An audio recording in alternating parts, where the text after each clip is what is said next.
आपने आप बोले ना मुझे क्या बोलते भेलपुरी खाई थी, मेरा पति साइड में था, एक इंसान है उसने उसको गोली मार दी यहाँ पे। उसने बोला कि शायद मुस्लिम नहीं है, उसने उसको गोली मार दी। सबसे पहले तो फायरिंग चालू किया, फिर बाद में हिंदू कौन है ऐसे पूछे यहाँ पे, फिर संजय लेले जी को सर पे गोली मारा उन्होंने, और उसके बाद मेरे जीजा जी अतुल मोने उनको पेट में गोली मारा।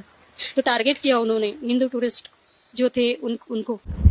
पहलगाम में हुई आतंकवादी घटना निश्चित रूप से अमानवीय है, निंदनीय है, और जितना भी इसका कड़ा जवाब दिया जाए वो कम है, क्योंकि हिंदुस्तान में अगर हिंदुओं को चुन के गोली मारी जा रही है तो ये कहीं ना कहीं हिंदुस्तान के लिए निश्चित रूप से चिंता और चिंतन दोनों का विषय है।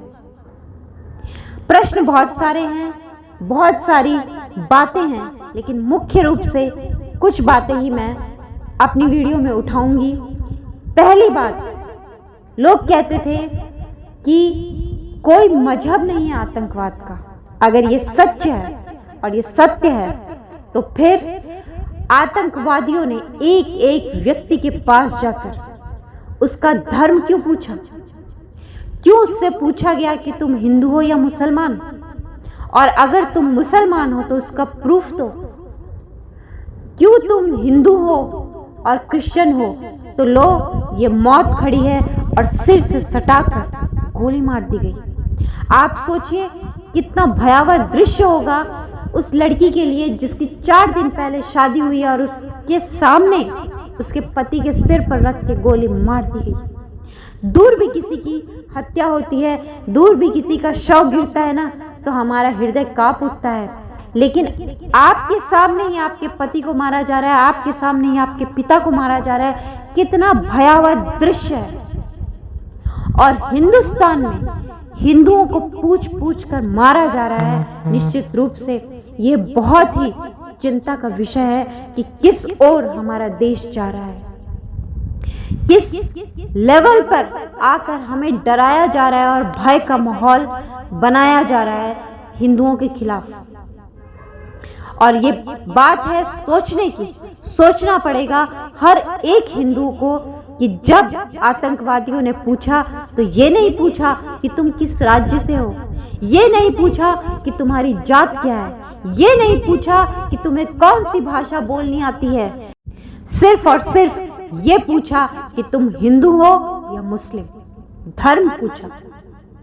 हम राज्य, प्रांत, भाषा और जाति पर बट रहे हैं, लेकिन मृत्यु जब सामने आई तो उसने सिर्फ और सिर्फ धर्म पूछा। अब आप ये सोचिए कि हम धर्म से कितना दूर खड़े हैं, हम धर्म से कितने कट गए हैं, कितने बट गए हैं भाषा, प्रांत, जाति के नाम पर। हम धर्म से दूर होते जा रहे हैं। जरूरी क्या है? हम अपने धर्म को जाने, हम अपनी संस्कृति को जाने, और अगर हम अपनी जड़ से जुड़ेंगे तो निश्चित रूप से हम मजबूत बनेंगे। हर एक हिंदू को अब ये सोचना चाहिए कि हम अगर भारत के किसी भी कोने में रह रहे हैं, हम किसी भी जाति से बिलोंग करते हैं, हम किसी भी भाषा को जानते हैं, लेकिन हमें ये नहीं भूलना चाहिए कि हम हिंदू हैं और हिंदू होना हमारी पहचान है। अगर हिंदू होना हमारी मृत्यु का कारण बन रहा है तो इसी हिंदू होने की पहचान के साथ हमें जीना शुरू करना पड़ेगा और एकता लानी पड़ेगी। भाषा की दीवार, जाति की दीवार, प्रांत की दीवार, इन सब दीवारों को तोड़ना होगा। और जब हिंदू एकजुट होगा तभी वो मजबूत होगा। जब हर एक हिंदू हिंदुत्व से जुड़ेगा तब मजबूत होगा।